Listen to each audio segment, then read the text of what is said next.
listening to Give God 90, where we're not afraid of the tough biblical questions, because we will dig through the language, the culture, and the history to find the truth revealed in the words of our Creator.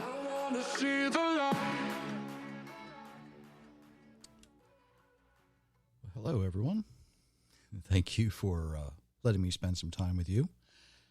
Yes, Myra's not back yet. She is still dealing with the aftermath, I guess is a good way to say that.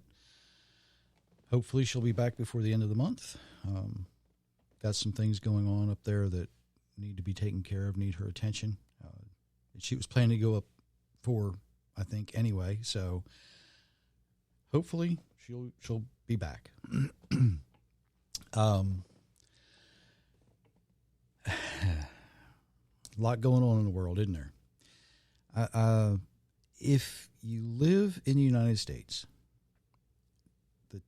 and I'm going to say this very bluntly, you're not getting the big picture. There's a lot going on. There's things that the Western media is not saying, not showing, and for various reasons. I looked at a couple of news broadcasts this morning, compared them to what I'm seeing when I look at the news from Israel, and there's a big difference. WorldNet Daily is reporting that there was a Canadian broadcast service, I believe is the name of it. They have told their journalists not to use the term Palestinian terrorists. They've told them not to use the term Hamas terrorists. And you can't say that Israel pulled out of Gaza in 2005. There's a problem. There is a problem. The world looks at Israel as it shouldn't exist. There's a bigger problem. When the majority of predominantly Muslim countries condemn Hamas for their actions, that's an issue. It's a big, big, big issue. If you listen carefully to the people who live in the Middle East, they will use different terms that sound very similar that have different meanings. They will use the term Islamists, Islamic, and Islam. And they are very different terms. One is religious, one is political, one is a kind of an attempt to be a combination of both. What Hamas is nothing other than a death cult. It's that simple. They hate life. They hate humanity. They even hate themselves enough to destroy themselves. If you haven't heard, currently Israel is in the process of entering Gaza. It's basically under siege. They've turned off the water. They've turned off the electric. They didn't want to do that.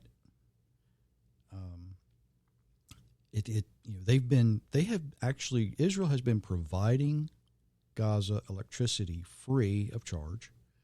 They've been providing them water free, and this is how they are repaid. They have done everything they can to appease the folks around the world,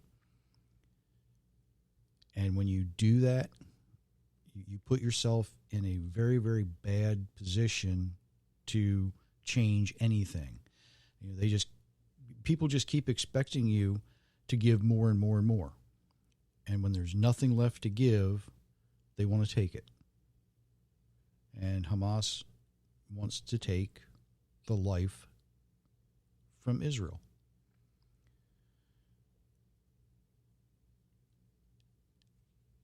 I wish that wouldn't happen, but it is happening. When I did the special podcast yesterday, what I didn't expect was someone to ask. I basically said that it would be wonderful if Prime Minister Benjamin Netanyahu would take a lesson from the Maccabees. And he and his generals, basically lay in the dirt in front of the rest of the military and ask for, humble themselves, ask for guidance from the Creator. And that would be a huge step in the repentance of the nation. Someone sent me a message and asked me if I think that will happen. And the answer is no, I don't think it will. Had to think about that, though. And I don't think it will happen because I think there's a lot more going on than we're seeing. There's a lot more going on than even the intelligence community in Israel is seeing. So keep that situation in prayer. And it needs to be considered often in our daily lives. There was an obvious breakdown in border security. And if you live in the United States, you need to consider that. You need to really, really think about that. Had an interesting conversation a couple of years ago with a gentleman. And, he immigrated from another country into the United States many, many, many years ago. And he tells me that a secure border leads to a peaceful nation. But you have to basically, you have to know who's coming in, right? I don't know very many people who would open the door to or take well, at this point, what the United States has done is we've just taken the front door off our house. We let anybody come in, take anything they want, and do whatever they want to with it. Would you live like that? And the gentleman I was talking to said, we have to know.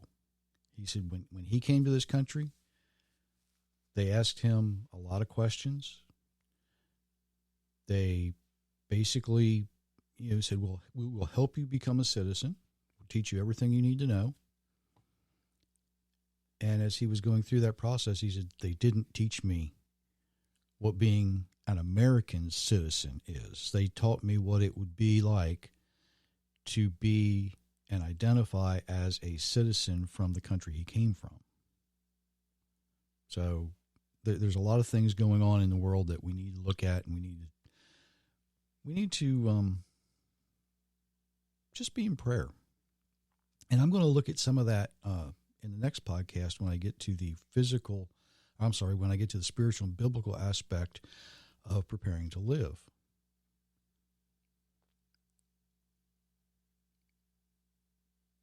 But as I transition to what I want to talk about today, I want to remind everyone, if you've not been to Give God 90 lately, go to givegod90.com, see what's there.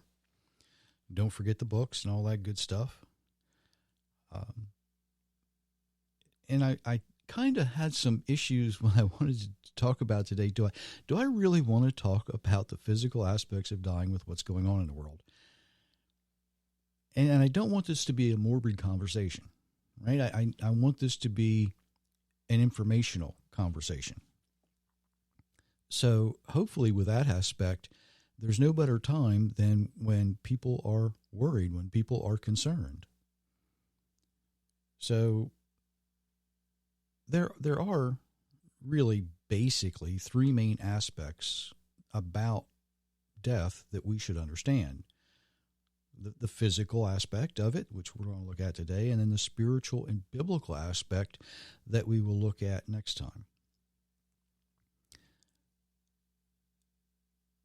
What I want to look at it is from the viewpoint of Are you prepared for when you leave this world? And I don't mean the typical Christian stereotype. You know, do you know Jesus? Are you saved?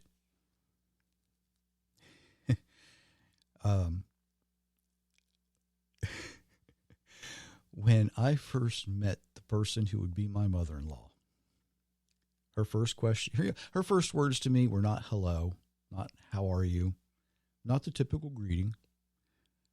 Her first words to me were, are you saved?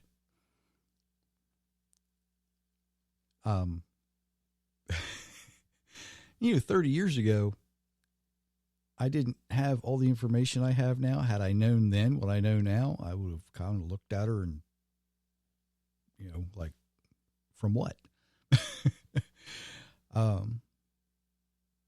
But I get it. More on that in a little bit too. The physical aspects of preparing for when you leave this world. What do we do? How do we do it? How do we go about it? The old saying in the United States is, nobody gets out of this world alive. Nobody. And in the physical sense, that is true. That is true. Now, I'll give you a hint about this, because we are created as eternal beings, not terminal beings. Some atheists view death as, well, that's it. That's the end. I'm out of here. I'm done. Believers, on the other hand, say, oh, it's a new beginning. I'm going to be reborn. I'm going to do this. The reality of being an eternal being versus a terminal being. Death is not an end, and it's not a beginning. It is an extension. It is a continuing process. And that's something that most people don't understand. They either want to see it as an end, they want to see it as a beginning, but they don't understand it is an extension. Many people, when they move out of their parents' house, it is an end to where you were cared for by your parents. And it kind of is a beginning of where you go on to hopefully be able to live on your own and become the person that the Creator designed you to be. But the reality is, it's an extension of your life. It's an extension of who you are. So there's a little sneak preview about what you're going to get next time.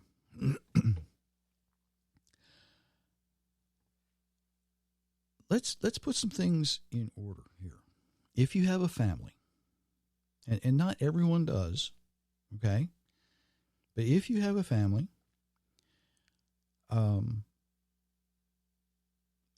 if you own property, have you properly prepared for your family to continue to live without you in this world, to survive you? Now, physically, okay, this means maybe you're a young person, maybe you're a young adult. Who's going to, have you made any type of arrangements for who's going to care for your aging parents? Are you just going to kind of,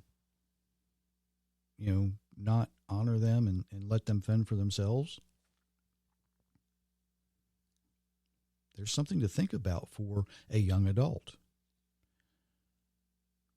If you're a parent, and often this is a situation, who's going to care for your children? Whether they're young children or adult children, who's going to kind of take over the, what's the word I want to use here? Not the care necessarily, but the guidance of a young adult. If you're a husband, who's going to care for your wife? Will she be able to continue to live in her current lifestyle that you have attempted to provide? if you're a wife, will your husband be able to continue as you hoped he would? And, a lot of times, married couples, when one is diagnosed with a terminal disease, it'll be, well, when I die, I want you to get remarried. And they're not saying, I want you to replace me. Because you're never going to replace that person. It's impossible. What they're saying is, I want you to be happy. Just because I'm moving on, I'm taking the next step. I want you to be happy. They're saying, I love you enough that I want you to be happy. That's what that means. And I know a lot of widows and widowers who it takes them some time to grasp that concept. You naturally have to go through the grieving process. You have to go through all of the things. But at the same time,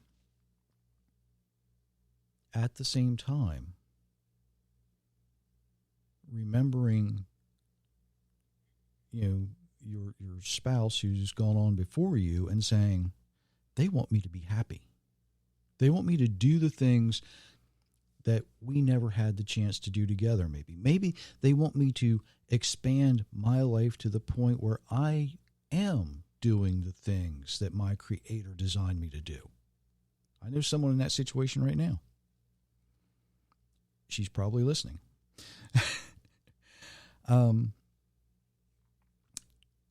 Depending on where in the world you might be living, the answers to these questions are going to vary somewhat, right? Also, depending on who contributes the most financially to the family is also going to change, depending on where you're at and who you are, depending on your lifestyle. If you happen to live in the United States, of course, insurance is available if you can afford it. And that's going to help offset the financial loss of a family member. But that's not an option everywhere or for everyone. Preparing for the loss of income needs to be considered. It needs to be considered. Will your survivors be able to continue, financially, if something happens to you? Or will they be forced to live? Will they be forced to sell the home and move? Will they be forced to go somewhere else, be dependent on someone else? In the United States, even young children actually contribute financially in some way to the family. There are tax exemptions, for instance. There are other incentives. I know in some other countries there are programs that offer assistance to families with children. And then in other countries, children, and this is going to be a lesson for another time, but there's child labor. It's just the reality of the world. But financial stability for survivors is probably what we think of first. And it does weigh very heavy on most people when they think about their own death. Caring for their survivors. You think about that. And I've used the polygamous marriage in the Bible as an example for this. In Deuteronomy 25, when brothers dwell together, one of them dies without a son, the widow must not marry outside the family. More on that in a second. her husband's brothers to take her as a wife and fulfill the duty of the brother-in-law for her. Now, in the United States, you read this in English, it sounds a little hokey, right? The concept here is not blood brother. It's kinsman. She must not marry outside the family means she must not marry outside of the tribe of her husband. Whatever, the children of Jacob, right? There was 12, so there's 12 tribes. If you happen to marry in the tribe of Judah, you needed to remarry in the tribe of Judah. You married in the tribe of Dan, you had to remarry in the tribe of Dan, and so forth. But when no one would accept this widow, what was she to do? When no one would accept the command, accept the law to step up and care for her, what did she do? Well, eventually there would be a king in Israel. And it was the king's responsibility. You want to know why David had so many wives? Because nobody else would care for those people. Nobody else was willing to make a covenant with them and say, I will support you. That's kind of sad, too, in a way, isn't it? For David, it wasn't about the sex. It was about his responsibility, his duty as king, to care for the widows. Something we are all, by the way, commanded to do. If you happen to be a parent of a young child, who's going to care for that child? Who's going to look after him? Who's going to raise him? Now, I know in the United States and around the world today, we have a lot of single-parent families. And we have a lot of people who offer foster care. We have a lot of people who do different things. But have you considered who's going to look after them? If you are a caregiver to an elderly parent, think about this. Because there's a lot of that situation in the world right now. If you are a caregiver to an elderly parent, who will you entrust to care for that parent? Maybe you're going to the store for them and you get killed in an automobile accident. Who's going to care for that elderly parent? None of us are guaranteed the next moment in life. None of us. But are you prepared to leave this life and continue on? Knowing that you are prepared physically. These are the things that we should be preparing for. But most of us really don't. Let's look at a single person with no immediate family. Okay?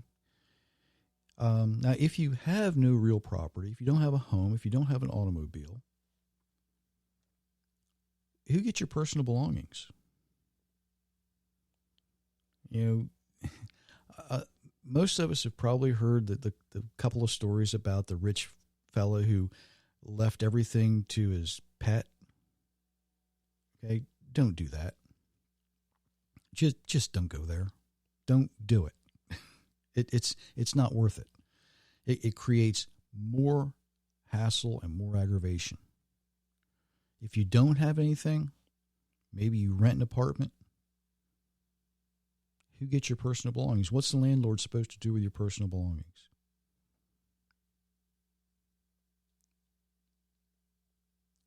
Have you borrowed something from someone?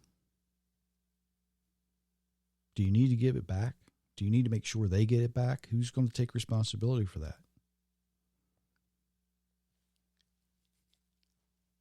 I know a lot of people who say, well, I don't have anything, so it really doesn't matter.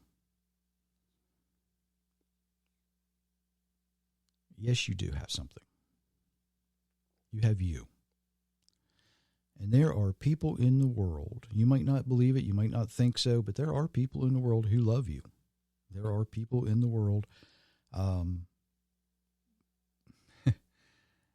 there are people in the world who care about you.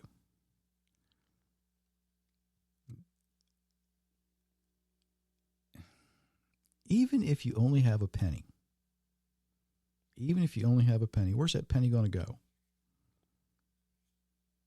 Have you protected the people who are going to have that penny? Because I can guarantee you there are leeches in our government, and there are bureaucratic leeches who will try to tax part of that penny out of that person's hand.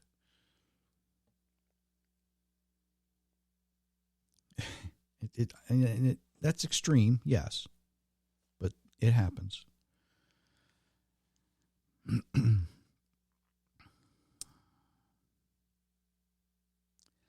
So, without being morbid, I'm going to try and do this without being morbid. Are you physically, body-wise, prepared to die? Have you been taking care of your body? You say, well, if I take care of my body, I should live forever. No, that's not the way it works. And again, not to be morbid here, but the people who actually take care of their bodies by eating biblically, by getting the rest they need, by getting the exercise they should get, they experience less pain and less anxiety as they leave this world. And I've said often, and I think I've said it a few times on the podcast too, the thought of dying doesn't bother me. It's how much pain do I have to go through before I get to where I'm going.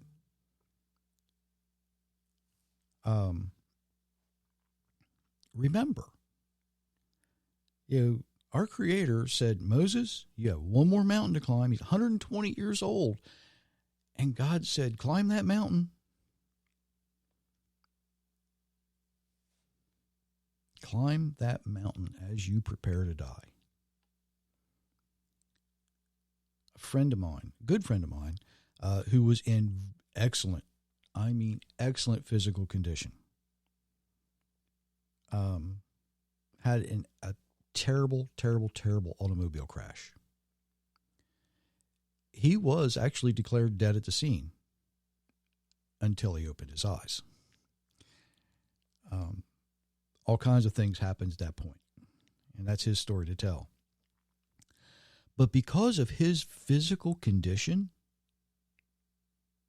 and because of the trauma, because of other things, he had no pain at the time. He said he remembers opening his eyes and looking around. He sees the people walking around, and somebody says, oh my God, he's alive.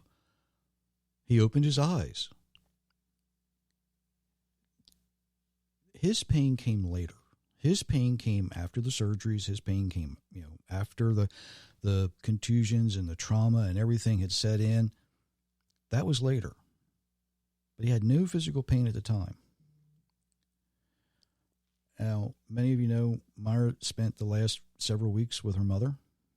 Her mother had pain that was basically uncontrollable by most means. That's why she was moved to a facility that was more able to help reduce that with the medications they had to offer there. Now, her mother was not in the best physical condition for most of her life. She had been diagnosed with breast cancer many, many, many years ago, almost 40 years ago, I believe. Survived that. But because of her going through that treatment, it does things to your body that it leaves it less than in good condition.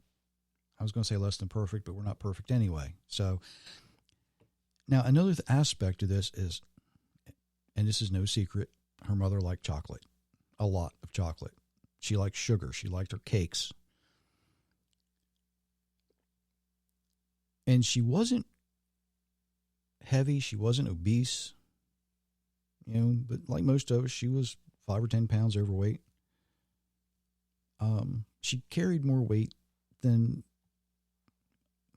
a healthy person probably should. And if her creator would have asked her to climb a mountain, she'd have probably said, "Can I have some wings to go with that?" She wouldn't have been able to physically climb the mountain. My mother was probably more obese than Myra's mother. No, I know probably about it. She was a heavy lady. But she experienced much less pain as she died. Now, both of them succumbed to cancer. The difference is how they lived physically determined how they physically died, how much pain they had, how much they had to suffer. My mother, even though she died from cancer, up until the last couple of years was far more active than Myra's mother, because Myra's mother had joint issues and heart issues. She wasn't able to be as active. But the way we live physically determines the way we physically die. And it's interesting that Myra and I were in the room when each of our parents passed. Myra, with my mother, she had, bless her heart, she had just finished filing her nails, my mother's nails. Put her nail file and stuff away, and that's when my mother drew her last breath.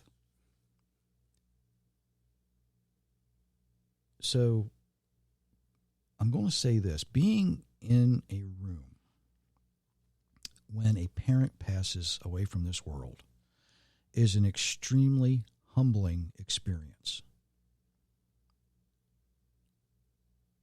You get to understand things that you never want to understand, but you need to understand.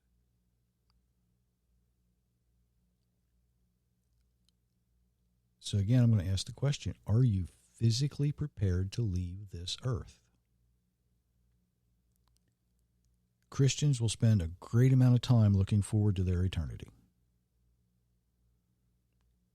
But they forget that we have to live in this world, and part of living in this world is preparing physically for that eternity.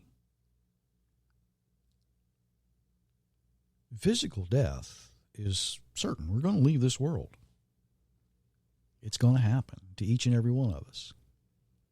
Are you ready?